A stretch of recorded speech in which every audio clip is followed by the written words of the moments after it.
కాసులు వర్షం కురవబోతుంది సత్య. మన సూరా బ్రాండ్ని మాత్రం వదిలేసి గవర్నమెంట్ షాపులకు వెళ్లే బ్రాండ్లని లైట్ గా కల్తీ చేసామనుకో, కోట్లు కోట్లు సంపాదించవచ్చు. చింపేశారా? లో క్వాలిటీ ఆ, ఏ మొగ్గ వద్దు, ఉన్న డబ్బు చాలు. చేసే వృత్తిలో న్యాయధర్మం ఉండదు.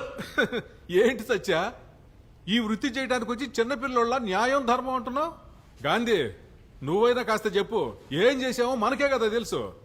ఇదో చూడు, సంతకం మాత్రం పెట్టమను, మిగతాదంతా మనం చూసుకుందాం.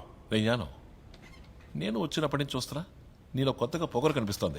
ఏదో వీడికి తెలియక నువ్వు పనిచేసి పెడితే నువ్వు పెద్ద పోటుగాడు అయిపోవు. పిచ్చ ఏయ్, గాంధీ, ఏంటి తప్పుగా అర్థం చేసుకున్నావు? నేను ఆ ఉద్దేశంతో లేదు. నేను ఏంటి ఏంటి నువ్వు? సత్య, క్షమించు సత్య, మనమంతా ఒకటే కదా అన్న హక్కుతో మాట్లాడాను. క్షమించు సత్య, చెప్తే నువ్వు ఒప్పుకోమని ఆ కలెక్టర్ని యాంటీ మైకల్ రే, రే, తగ్గించేశాను. గాంధీ, ఇప్పుడు వాడితే ఇదంతా ఎందుకు తప్పేరా, చెప్తావు? క్షమించు. గాంధీ, ఆఫీస్లో ఇదంతా- నీకు చెప్తే రే వదిలేరా. పాపం కాంతి, పెద్ద పాపం. పాపం నేను లెక్క వదిలే. గవర్నమెంట్ ఆఫీస్ మీద చెయ్యేస్తే అసలు చచ్చే వరకు వదలదు. ఏయ్, సత్య, సంతకం పెట్టాడొచ్చుగా. మంచోడుగా మారిపోతే ఇదే తలనొప్పి. ఇలా మాట్లాడాలనిపిస్తుంది. నువ్వేంటో పుసుక్కు నన్ను తప్పుగా అనుకున్నావు? నేను ఆ ఉద్దేశంతో మాట్లాడలేదు గాంధీ.